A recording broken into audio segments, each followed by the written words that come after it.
Introduction au droit pénal. Titre 1. Introduction générale. Chapitre 1. Le phénomène criminel.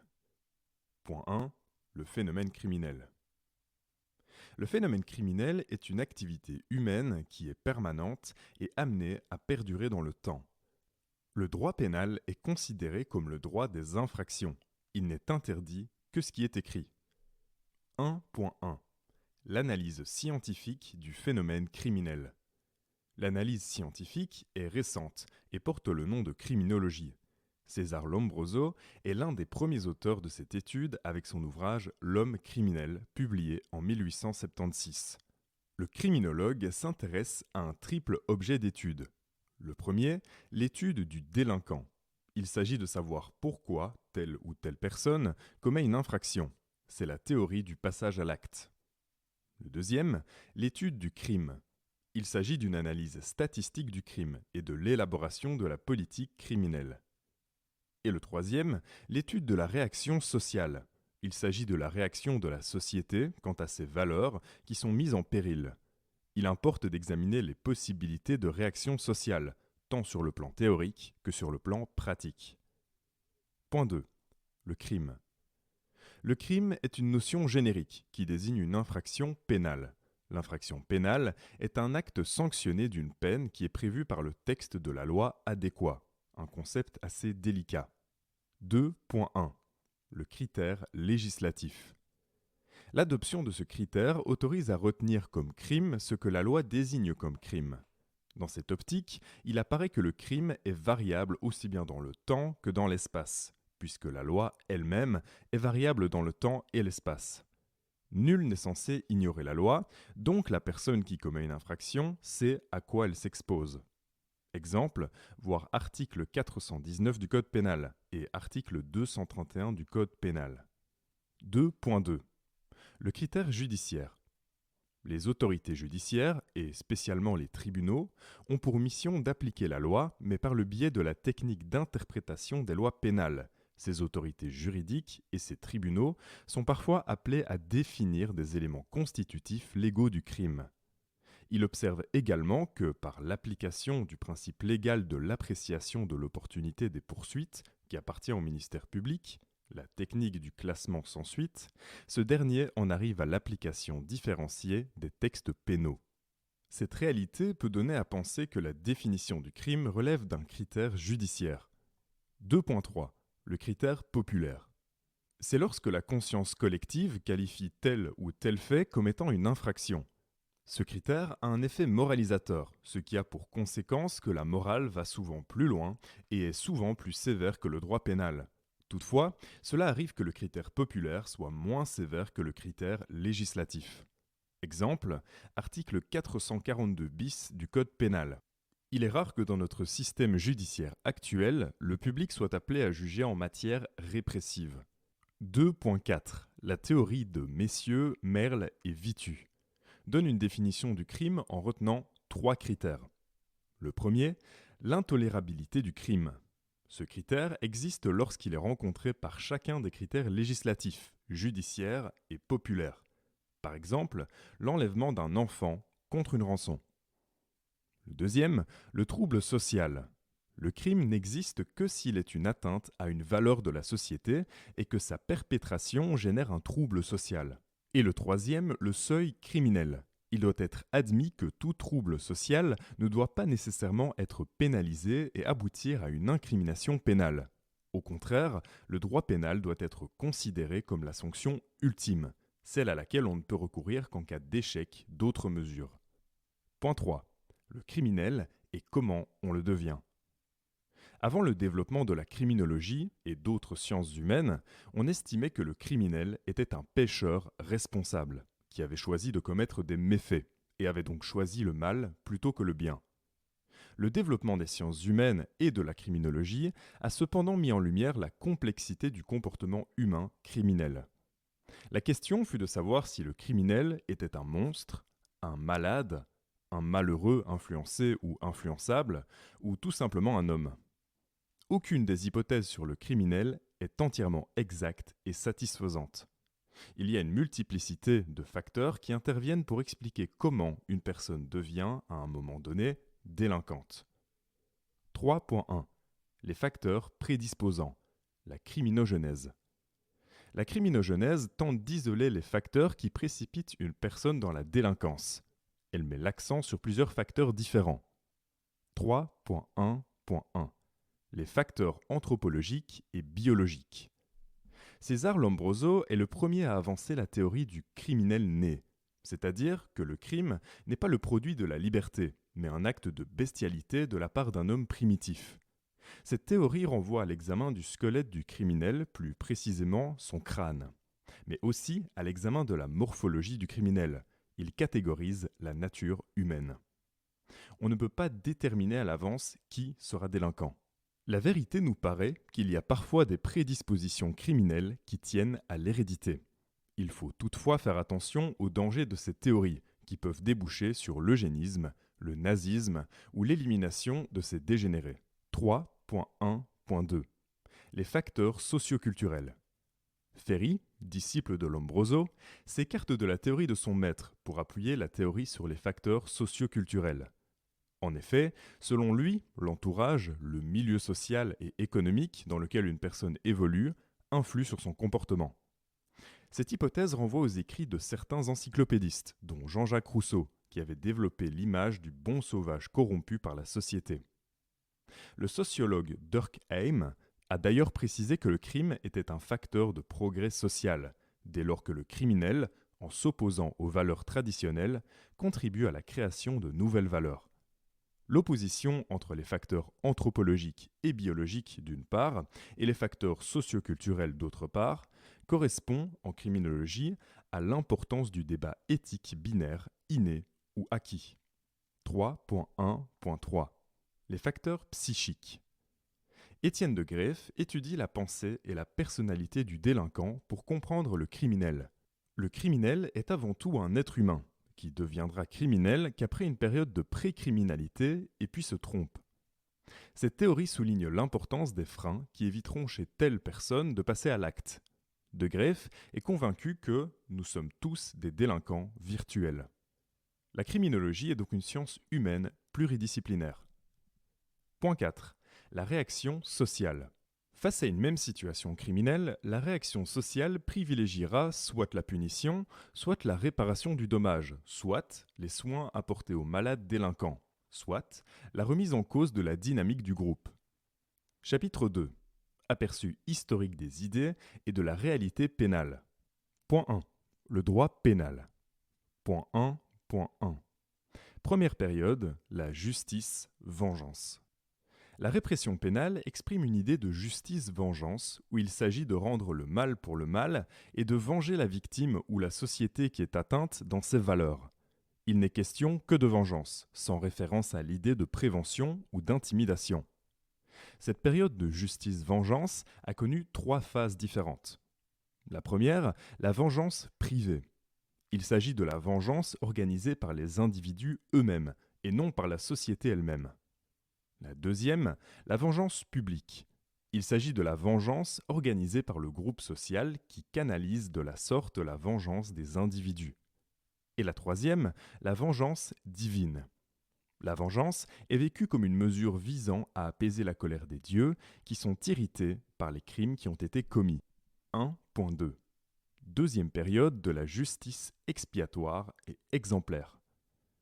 Le crime est vécu comme une menace pour l'ordre public, qui appelle non seulement la vengeance des victimes, mais aussi la prise de mesures tendant à éviter de nouveaux crimes. Dans cette justice, on retrouve une sorte de prévention dans la punition infligée aux coupables. L'idée d'expiation exprime l'idée d'un rachat de la faute. Cette idée est à la source de la responsabilité individuelle. Toute personne est responsable de ses choix. C'est pour cela qu'on peut choisir de ne pas recommencer et de racheter notre faute. Les tribunaux royaux et ecclésiastiques ont pratiqué cette idée de l'expiation. Les uns et les autres ont recouru à la torture, quoique les tribunaux ecclésiastiques ont ensuite retenu l'idée de corriger et d'améliorer le délinquant, espèce de justice utilitaire avant la lettre, justifiant de la sorte plutôt les prisons que les sévices importants et le recours à la peine de mort. 1.3. Troisième période, la justice utilitaire. Les encyclopédistes dits du siècle des Lumières ont réagi contre cet arbitraire des juges car ils ont été émus de la cruauté des peines. D'autant plus que les crimes qui justifiaient pareille sanction étaient une définition incertaine, et ils ont donc donné naissance à l'école classique, qui est la première manifestation de l'idée de justice utilitaire. Point 2. Les courants de pensée de la justice utilitaire. 2.1. L'école classique. Elle s'insurge contre l'arbitraire des juges, appelant au contraire de ses vœux un corset de l'égalité. Les incriminations et les sanctions doivent être strictement définies. Pas de peine sans loi. Voir article 12 de la Constitution. L'école classique met en avant la théorie du libre arbitre quant au problème de la responsabilité pénale. Rousseau part du principe que nous sommes libres de délinquer. D'après cette école, la répression pénale doit être utile et efficace. Il faut donc éviter la récidive et empêcher le coupable de commettre de nouveaux crimes. Article 14 de la Constitution. 2.2. L'école positiviste. Elle réagit contre la théorie classique du libre arbitre, puisque, selon ces positivistes, l'homme est au contraire déterminé et n'est donc pas libre. Selon les partisans de cette école, l'homme est déterminé tantôt par sa morphologie et son hérédité, voire Lombroso, tantôt par son milieu social, voire Ferry. L'action que l'homme pose n'est pas le produit de sa volonté et de son choix, mais s'impose à lui sous l'effet de tel ou tel facteur déterminant. Dès lors que l'homme est déterminé, il risque nécessairement de commettre des méfaits, ce qui exprime une dangerosité. L'État doit se réagir en faisant cesser cet état dangereux. Le microbe social doit être éradiqué. 2.3. L'école néoclassique. Elle fait la synthèse de deux écoles précédentes, retenant que l'homme est à la fois partiellement libre et partiellement déterminé. Telle est l'opinion d'auteurs tels que Ortolan et Rossi à la fin du XIXe siècle. Pour l'école néoclassique, les buts de la peine sont les suivants. Un but de prévention générale, où l'intimidation joue un rôle important pour empêcher tous les individus de délinquer. Un but de prévention spécial, où il s'agit de protéger la société en mettant hors d'état de nuire pendant un certain temps le délinquant qui a été condamné. Un but de rééducation et de réinsertion sociale, notamment par le biais des activités en prison ou des conditions imposées à la libération, exprimant de la sorte une optique moralisatrice destinée à remettre le délinquant dans la norme socialement acceptée.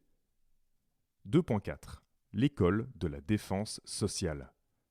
La défense de la société passe par la défense du délinquant. Les premières idées touchant à la défense sociale ont été développées par le Belge Adolphe Prins, qui, en 1899, soutient l'idée que le maintien de l'ordre public doit être assuré dans le but de faire cesser l'état dangereux, justifiant de la sorte que, parfois, la peine doit être à durée indéterminée. Ce point de vue sera partagé par le professeur Grammatica en 1934. À la différence des positivistes, les tenants de l'école de défense sociale ne parlent plus de peine. L'école de la défense sociale nouvelle, amenée par le professeur français Marc Ancel en 1954, plaide plus pour l'examen uniquement de l'individu délinquant et de sa personnalité, important qu'il est de l'aider à s'en sortir, c'est-à-dire l'aider à ne plus commettre d'infractions. Le dossier de personnalité est exigé car il met en lumière la diversité humaine et la latitude du traitement. 2.5. L'école d'Utrecht. En 1960, le professeur Pomp réinsiste sur la notion de responsabilité pénale, en observant que le délinquant a conscience de sa responsabilité et qu'il accepte une sanction. À l'idée de responsabilité, le professeur Pomp lie également l'obligation de réparer le dommage, ce qui ouvre le champ des préoccupations pénales tournées vers la victime. Concept de la justice réparatrice. Elle se fonde sur la nécessité de rétablir la relation perturbée entre la victime, l'auteur et la société. Et il s'agit de renouer avec une tradition de résolution de conflits basée sur la communication et la concertation entre les parties, dans le respect de leurs attentes respectives. Point 3. La procédure pénale. La procédure pénale est la mise en œuvre du droit pénal, à savoir l'ensemble des règles à respecter pour arriver à la répression des infractions et à la sanction des délinquants. La procédure pénale répond à 3 systèmes différents, dans lesquelles la différence réside surtout dans les perspectives de recherche de la preuve. 3.1.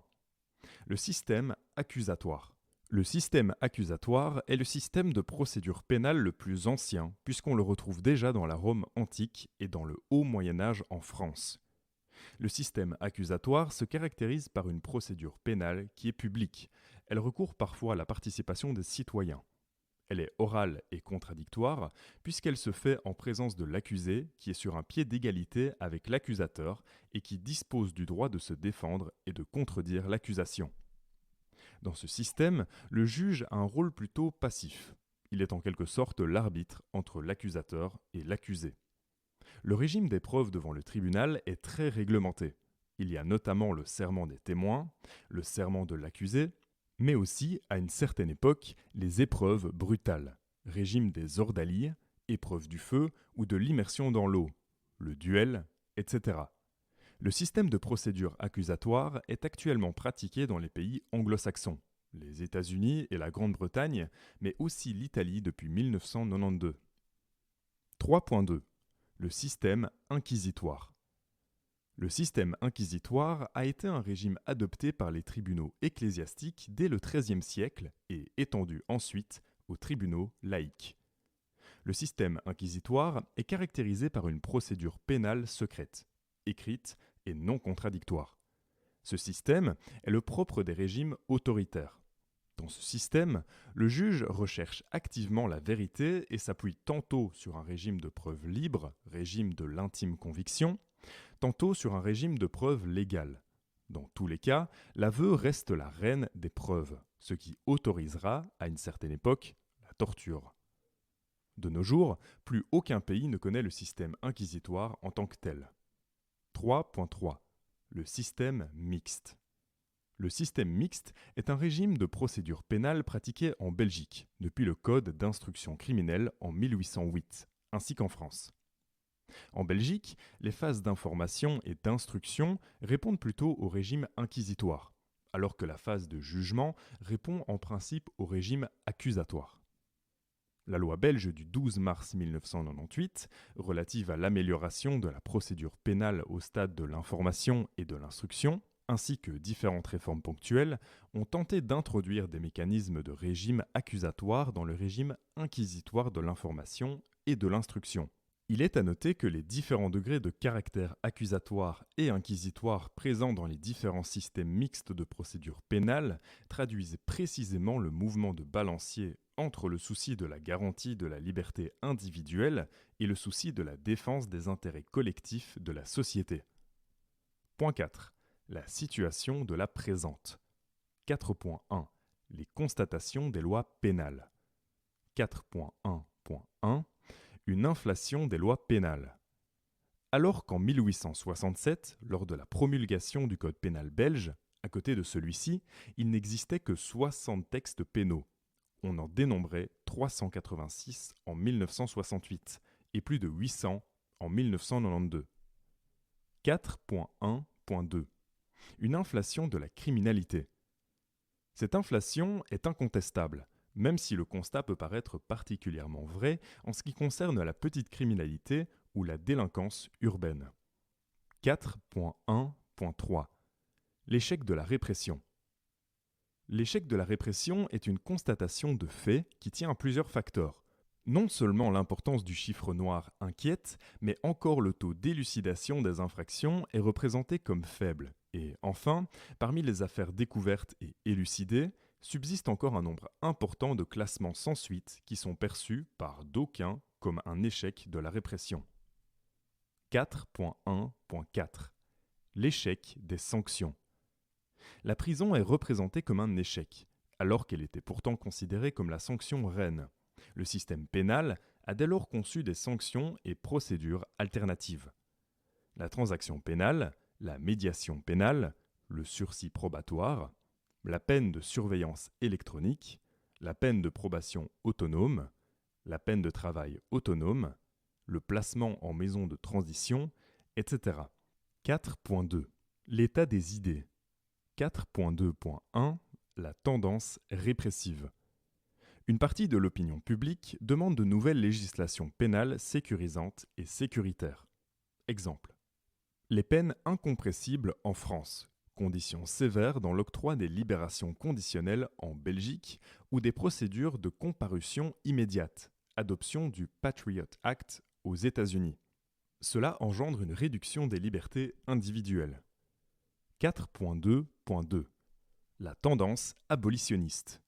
Luc Ouslan, par la publication de son ouvrage Peine perdue, plaidait dans l'abolition de tout le système pénal, et non pas uniquement pour l'abolition du système des prisons, car il constatait: le système pénal appréhende toujours les mêmes individus, à savoir les personnes défavorisées. Le système pénal est injuste en fonction de l'importance du chiffre noir et de la faiblesse du taux d'élucidation. La prison est un échec et cause des ravages chez l'individu. Le système pénal impose une souffrance inutile aux délinquants et un sentiment d'insatisfaction règne chez les victimes, même après le procès. Les tenants du mouvement abolitionniste plaident pour le remplacement du système pénal par la promotion de mesures pécuniaires, de programmes d'aide et d'un règlement de conflits à l'intervention de conciliateurs. Les auteurs hostiles à cette tendance reprochent l'impossible traitement de certaines infractions graves et surtout de faire l'impasse sur les garanties de procédure pénale dont doit rester titulaire toute personne poursuivie.